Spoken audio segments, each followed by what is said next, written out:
I'm Jen. In the last video, we looked at 3 steps to create your first business process. Today, we're looking at streamlining business processes or making them more efficient as you build them. We'll focus on the most effective steps to improving your business processes based on my 15 years of experience helping companies improve their efficiency and their profits.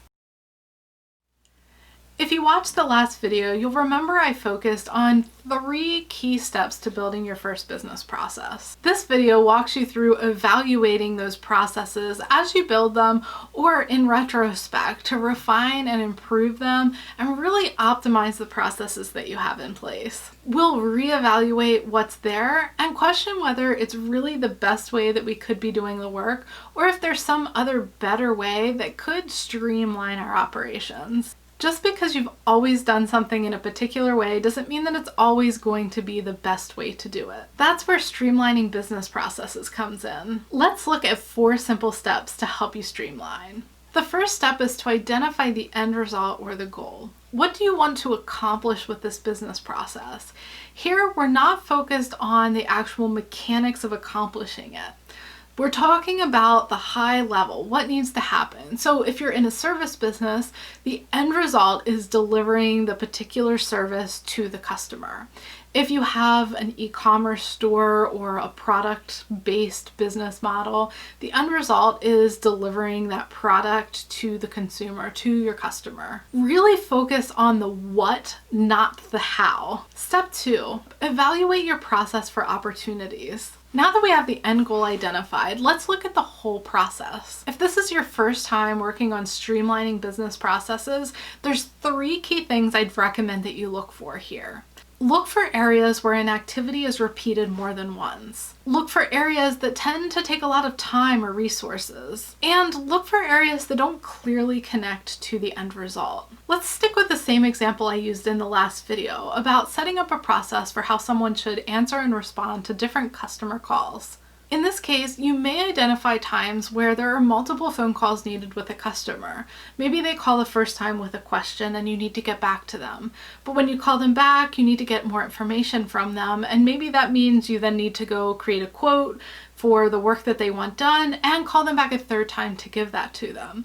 So the opportunity here is to identify what questions could be asked up front in that first call so that you consolidate the number of calls you have to make. Maybe there will still be 2 phone calls needed. When the customer calls, you collect the information you need, all the information you need to generate a quote, and then you call them again when the quote's ready. But this already takes out 1 step of the process and makes it more efficient, not just for you, but for your customer as well, leading to a better customer experience. You may also find that there's certain questions that customers don't think to ask ahead of time that you can go ahead and include when you talk with them.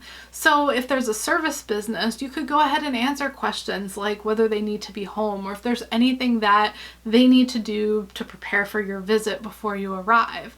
This will preemptively address concerns that may come up later that would either lead to you needing to have more communication through a phone call or maybe an email, or confusion when you or your technicians arrive at the service site. Step 3 to streamlining your business processes is to refine and automate. This is quite similar to what we talked about when it came to just building the processes in the first place. Here we're really fixing things that we found as potential issues or areas for improvement in step 2. This refine and automate in the case of the phone calls would be identifying the specific questions that you need to ask in that first phone call to avoid a 2nd or 3rd call on the same topic. Document them and add them into the process. Perhaps you get the same questions repeatedly from customers, no matter what the form, whether that's a call or an email. In this case, adding an FAQ to your site could minimize the number of calls and emails that you get. This won't eliminate all questions on the topic because there's always going to be someone that doesn't read the FAQ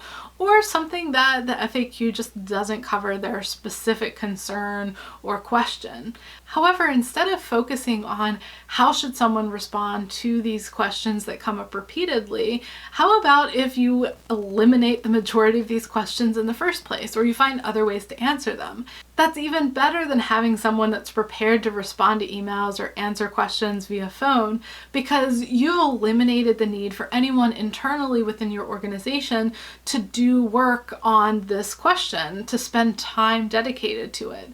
Again, you'll occasionally get the question, so you may still need that, but rather than that being a large portion of what someone's done, it should continue to shrink over time as more people reference that FAQ list that you've already put together. Step 4 is to track and identify successes and failures. Now that you've taken steps to streamline your business processes, how did they work? A lot of times you'll find they worked really well. You may also find that there's additional steps you could take to make things work even more smoothly. Or you might find that the process that you use to make improvements in your business could work similarly on another topic within the business. There may be times where you find something just didn't work. It didn't make the difference you expected, or it actually ended up leading to the same amount of work or more work. In these cases, you need to be open to adapting. You could switch back to the old process, or since you already identified that the old way was probably taking longer than it needed to, or was more work than it needed to be, think about other creative ways that you could implement a fix. Say that FAQ isn't working. How about if a customer reaches out, you have a default template email that goes back to them saying you'll respond to their questions as soon as you can, and linking them to the FAQ page that maybe they're otherwise not finding. Try to think through how you as a customer might interact with a site. Get feedback from your customers about what's working and what's not working. Then implement fixes that really address the core concern, not just how a customer might think that they want to interact with your company, with your site. As I've mentioned before, treat your processes as living documents. Constantly be open to updating them.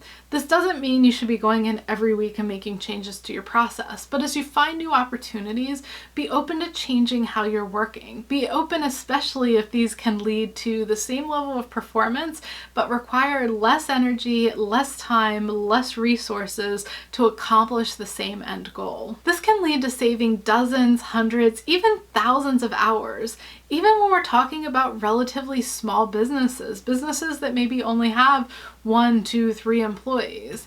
Then with this extra time, you're either working less in the business, or you're able to do more things in that same amount of time because you're doing the things that you're doing in a more efficient and effective manner. It's also important to think about your processes in relation to one another.